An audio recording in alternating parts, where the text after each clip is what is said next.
পুলিশের সাবেক আইজিপি বেনজির আহমেদের নারায়ণগঞ্জের রূপগঞ্জের সেই বাংলো বাড়িতে ফের অভিযান চালিয়েছে দুদক ও জেলা প্রশাসন। এবার তালা খুলে মালামাল জব্দের তালিকা তৈরি করা হয়। অভিযানকারীরা জানান, বাড়িটি থেকে উচ্চাভিলাষী কিছুই পাওয়া যায়নি। এই হলো সেই আলোচিত বাড়ি, যার মালিক পুলিশের সাবেক প্রধান বেনজির আহমেদ।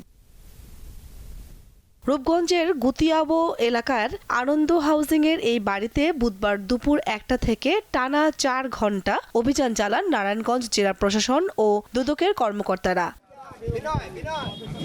এর আগে গত শনিবারের অভিযানে ডিজিটাল লক সিস্টেমের কারণে অভিযানকারীরা বাড়ির ভেতরে প্রবেশ করতে পারেননি। এদিন তৈরি হয়েই আসেন তারা, কিন্তু সাংবাদিকরা প্রবেশ করতে পারেননি বাড়িটিতে।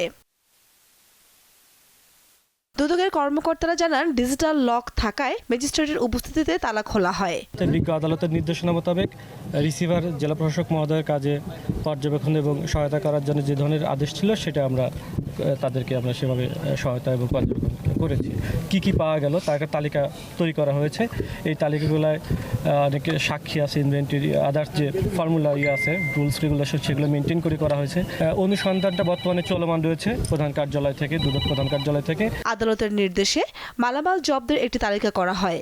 এ বিষয়ে অতিরিক্ত জেলা প্রশাসক জানান, ভবনটিতে উচ্চাভিলাষী জিনিসপত্র পাওয়া যায়নি, সবই লোকাল। এখন বাংলাদেশের পরিবারের দিকে তাকালে যা ব্যবহার করে ঠিক সেগুলোই আমরা পেয়েছি। আপাত দৃষ্টিতে মনে হয়েছে একেবারেই সাধারণ মানের, একেবারে সাধারণ আমাদের লোকাল, আমাদের অল্টন, টিভি দেখলাম যে আমাদের অল্টন ফ্রি, আমাদের এয়ার কন্ডিশনার সেটাও অল্টনের আছে, মানে ওরকম কিছু পাইনি। কিছু শোপিস পেয়েছি, কিছু বইপত্র পেয়েছি, আবার সোফা সেট আছে দেখলাম, ঝাড়বাতি আছে, ডাইনিংয়ে খাবার জন্য 6টা চেয়ার সহ টেবিল আছে। এগুলোই ভবনটি আসলে একটা আবাসিক ভবন। এখানে আসলে একটা পরিবার থাকলে যেরকম জিনিসপত্রাদি পাওয়া যায়, ঠিক সেরকম জিনিসপত্র আমরা পেয়েছি। কিচেনে, রান্নাঘরে অথবা চায়ের কাপ, পাতিল, হাঁড়ি পাতিল, রান্নার ব্যবস্থা, কুকিং সিস্টেম ছিল, টিভি। একটা পরিবার বসবাস করতে যা যা লাগে সেই জিনিসপত্রগুলোই আমরা পেয়েছি, সেগুলোর আমরা তালিকা করেছি। পুলিশের আনন্দ হাউজিং সোসাইটির 6টি প্লটের 24 কাঠা জমির উপর Savannah eco resort private limited নামে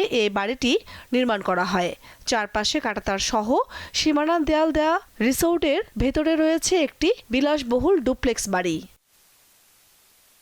দীপ্ত, বার্তা কক্ষ।